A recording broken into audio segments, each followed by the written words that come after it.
అమెరికాలో resume change చేస్తే అసలు గొడవ ఉండదు ఇంకా అసలు.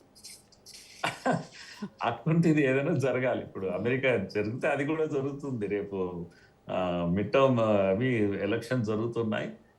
జరగబోయేది అదే అని అందరూ చెప్తున్నారు. అంటే ఈయన బిహేవియర్ ఎవరికి ఇది నచ్చడం లేదు.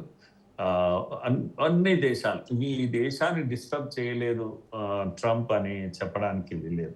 ఈవెన్ మనల్ని కూడా డిస్టర్బ్ చేశారు. ఆపరేషన్ సింధూర్ విషయంలో ఎలాంటి మాటలు మాట్లాడాడు. నేను చెప్పాను, నేను చేశాను, నేనే ఆపాను యుద్ధం అని అన్నాడు.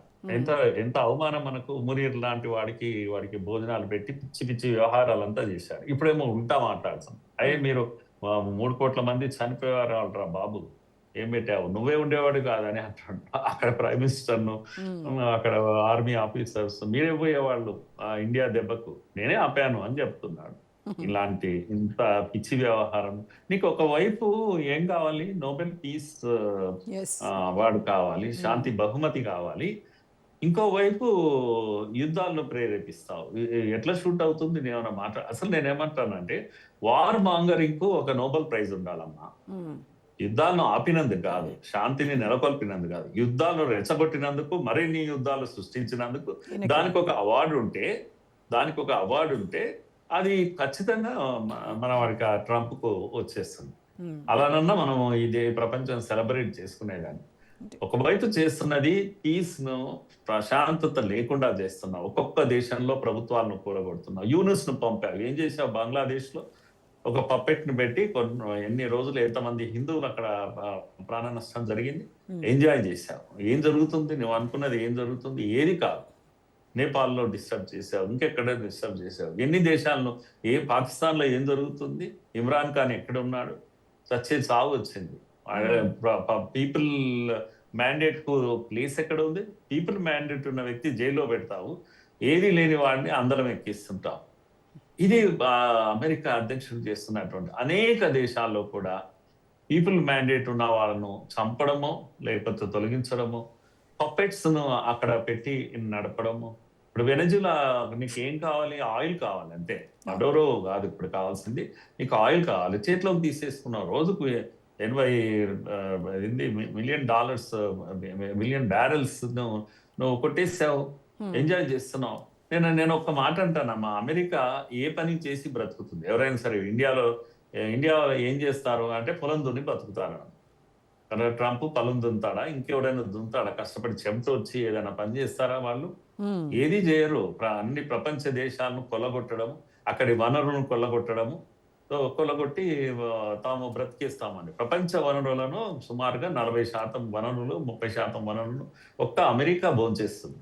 ఈవెన్ ఇప్పుడు ఇరాన్ భూభాగంలో ఉన్న 210 బిలియన్ బ్యారెళ్ల ఆయిల్ కోసమే కదా సార్ ఇప్పుడు ఇదంతా చేసేది కూడా. వాటి మీద పెత్తనం కోసమే కదా. వేరే అనుమానమే లేదు, వేరే అనుమానం లేదు. అక్కడ ఉన్న పెత్తనం కోసం, ఆ ఆయిల్ ను చోరీ చేయడం కోసం చేసేటువంటివి ఇది తప్పితే డెమోక్రసీ పైన ప్రేమ ఉందా మీకు? ఎన్ని దేశాల్లో మీరు ప్రజాస్వామ్యాన్ని పునరుద్ధరించారు చెప్పండి? ఎక్కడైనా ఒక దేశంలో మేము ఇక్కడ ఎన్నికలు పెట్టాము, అక్కడ ప్రజల యొక్క ఒపీనియన్ తో ప్రభుత్వం ఏర్పడ్డది అని ఎక్కడ ఉండదు. అంతటా కూడా మీ పని మీరు ఇంకోటి సగంలో అన్ని వదిలేసి వెళ్తూ ఉంటారు. ఒక్క దేశాన్ని కంప్లీట్ గా. ఇప్పుడు 20 ఏళ్ళు మీ ఆధీనంలో పెట్టుకున్నారు కదా ఆఫ్ఘనిస్తాన్. ఏం చేశారు? విధ్వంసం చేసి దాన్ని బుగ్గిపాలు చేసి లేని తాలిబాన్లను సృష్టించారు. అదే రష్యాను అక్కడ నుంచి తొలగించడానికి, మీరు రష్యా పట్టు తొలగించడానికి తాలిబాన్లను సృష్టించారు. డబ్బు ఇచ్చారు, ఆయుధాలు ఇచ్చారు, వాళ్ళు ఫైట్ చేశారు. వాళ్ళ వల్ల కాలేదు, నువ్వే వచ్చావు. చివరకు నువ్వు తాలిబాన్లను కథం చేసినావు, దాన్ని పట్టించుకున్నావు, దాన్ని తీసేసుకున్నావు అనుకో. అది కాలేదు. 20 ఏళ్ళ తర్వాత తాలిబాన్లకు అన్ని ఇచ్చేసి పారిపోయావు. ఇదే ట్రంప్ చేశాడు. మరి ఇప్పుడు మీరు ఏం సాధించారని నేను అడుగుతున్నా. ఆయుధాలు పట్టిన తీవ్రవాదుల చేతిలో ప్రభుత్వాన్ని పెట్టి వెళ్ళారు. అక్కడ ప్రజలు ఏం కావాలి, ఇదేం కావాలి, డెమోక్రసీ ఏం కావాలి? ఇర్రెస్పాన్సిబుల్ ఇది కాదా? మీరు సూపర్ పవర్ అని అంటారు మీరు చేసేది. ప్రపంచ దేశాలన్నిట్లో చేస్తున్నది ఇదే మీరు మనం గతం నుంచి ఖమేని చూసినట్టయితే సార్ పశ్చిమాసియాలో యుఎస్ ఎటువైపు అడుగు వేసినా అది కేవలం అక్కడ ఉన్నటువంటి ఆయిల్ నిక్షేపాల పైన కన్నేసి అక్కడ పెత్తనం కోసమే. గతంలో మనం చూసాం ఇరాక్ పైన కూడా అంతే, అది కూడా అలాగే పెత్తనం కోసం చేసింది, అది ఆధిపత్యాన్ని చెలాయించింది. సో ఇప్పుడు ఇరాన్ పైన ఇలాగే చేస్తోంది. అంటే ఇప్పుడు మళ్ళీ ఇరాన్తో యుద్ధం మరికొన్ని రోజుల పాటు మరికొన్ని వారాల పాటు జరుగుతుందని కూడా చెప్తున్నాడు. అంటే ఐఆర్జీసీ ఆయుధాలు వీడితే తప్ప రక్షణ ఇస్తాను తప్ప లేకపోతే చావేగతి అన్నట్టుగా హెచ్చరిస్తూ ఉన్నాడు. ఐఆర్జిసి ఎంత బలంగా ఉంది అని అంచనా వేయలేకపోతున్నారు. కానీ ఒక్కటి, ఇరాన్ దగ్గర ఉన్న మిసైల్స్, బ్యాలిస్టిక్ మిసైల్స్ ప్రపంచంలో చాలా దేశాల దగ్గర లేవు అంత పెద్ద ఎత్తున. వాళ్ళు తక్కువ ధరకే మిసైల్ను తయారు చేయగలుగుతున్నారు వాళ్ళు, ఒకటి. రెండవది డ్రోన్ టెక్నాలజీ కూడా బ్రహ్మాండంగా ఉంది. ఈ రెండు ఆధారంగా వాళ్ళ దగ్గర ఇంకా అణ్వాయుధం తయారు కాలేదు, వీళ్ళు తయారు చేయనీయలేదు. కానీ ఉంటే మాత్రం వాళ్ళు కూడా అలాంటి వారే. తప్పకుండా ఈ భూమి పైన ఇజ్రాయిల్ అనేది ఈ పట్టం పైన ఉండేది కాదు. వాళ్ళు అందుకే ఇజ్రాయిల్ భయం అంతా అయిందంటే, వీళ్ళ దగ్గర అణుబాంబు వస్తే మేము చచ్చిపోతాను, మొత్తం కంట్రీ ఎగిరిపోతుంది, యూదులు అనేవాడు ఈ భూమి పైన ఉండరు. అది అది అది పక్కా. కనుక వాళ్ళు కేవలము ఆ అణ్వాయుధము కాకూడదు, తయారు కాకూడదు ఇక్కడ అనేదే ఒకటి పట్టుబట్టారు. తర్వాత అమెరికా అట్లా కాదు, మీరు అన్నట్టుగానే ఆయిల్ రిజర్వ్స్ వాటి మీద దృష్టి పెట్టుకునే చేసింది. ఖమేనీని కూడా మనం ఏం సమర్థించలేము, కానీ ఆయన పాలన కానీ ఇది కానీ మతరాజ్యం, అది కంప్లీట్ గా డెమోక్రసీ లేదు. ఆయన ఒక మత నాయకుడు మాత్రమే తప్పితే ఆయన ఒక పీపుల్ ఎలక్టెడ్ లీడర్ కాదు, ఇది కాదు. పూర్తిగా మతరాజ్యం నడిపించడం, అక్కడ యూదులను ధ్వంసం చేస్తామని చెప్పేసి హూతీలను, హిజ్బుల్లాలను, లేకపోతే హమాస్ను, వీటిని అన్నిటినీ పెంచి పోషించాడు. వాళ్ళందరికీ ఆర్మ్స్ సప్లై చేశాడు. ఇవన్నీ టెర్రర్ గ్రూప్స్ ఎక్కడెక్కడ ఉన్నా వాటిని అన్ని సప్లై. ఆధిపత్యము ఏంటి అంటే షియాలదా సున్నీలదా అనేది ఒక ఇది ప్రపంచంలో ఒక ఆధిపత్యం, ఇస్లామిక్ ఆధిపత్యం మా దగ్గరే ఉంటుంది, మేమే ప్రపంచాన్ని శాసించేది అనే ఒక పద్ధతిలో ఒక మతరాజ్యం పెట్టాడు. అక్కడ మహిళలకు చదువుకోవడానికి అవకాశం లేదు, అనేక నిబంధనలు బయటకు వచ్చే అవకాశం లేకుండా చేశారు. నిజంగా అయితే చాలా ప్రోగ్రెసివ్ కంట్రీ అది. అంటే షా పరిపాలించే రోజు 79 బిఫోర్ ఈ ఖమైనీ కన్నా ముందు ఖుమేని ఉండేవాడు. ఖుమేని కన్నా ముందు షాలు పరిపాలించారు. వాళ్ళ టైంలో చాలా ప్రోగ్రెసివ్ కంట్రీ, అంత గొప్ప ఇస్లామిక్ కంట్రీస్ లో అంత ప్రోగ్రెసివ్ ఎవరు ఉండేది. చదువు బాగుండేది, ఎడ్యుకేషన్ బాగుండేది, మెడికల్ ఇవి ఫెసిలిటీస్ ఉండేవి, అద్భుతమైనటువంటి జీడిపి వాళ్ళది. ఇవన్నిటినీ వాళ్ళు నాశనం చేసి పెట్టారు. నిజంగా కూడా అక్కడ ప్రజలు తిరగబడడం తప్పు కాదు, వాళ్ళు డెమోక్రసీని కోరుకుంటున్నారు, కొద్దిగా ఫ్రీడమ్ కోరుకుంటున్నారు. అది అది నేను ఎంత చెప్పినా కూడా అది internal problem of one country.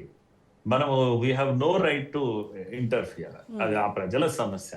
కనుక నేను అక్కడ ప్రజాస్వామ్యం లేదు, మతరాజ్యం ఉంది, కనుక నేను చేసేస్తాను, రిజిమ్ చేంజ్ చేస్తాను.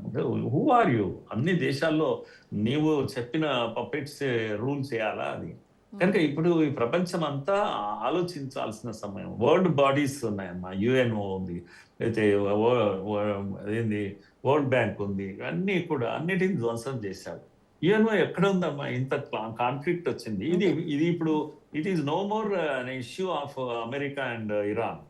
ఇది మొత్తం ప్రపంచాన్ని కుదిపేసే హమ్రూజా ఇది స్ట్రైట్ ఉంది కదా, అక్కడ కనుక ఈ జలసంధి ఇప్పుడు ఆగిపోయింది.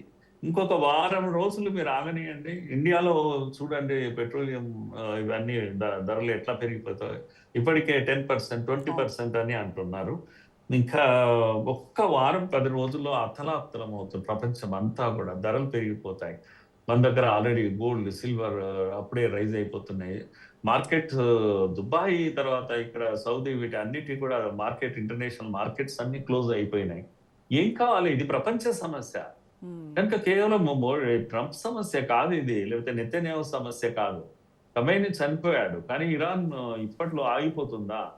ఎంత దూరం తీసుకెళ్తుందో మనకు అర్థం కానటువంటి విషయం.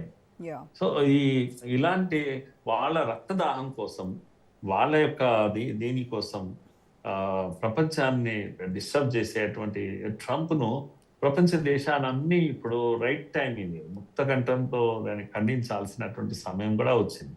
ఇలాంటి మత రాజ్యాలను మనం ప్రోత్సహించకూడదు, కానీ ట్రంప్ దుందుడుకు తనాన్ని ఎక్కడో దగ్గర కట్టడి చేయాల్సినటువంటి సమయం వచ్చింది అనిపిస్తుంది. యాహ్!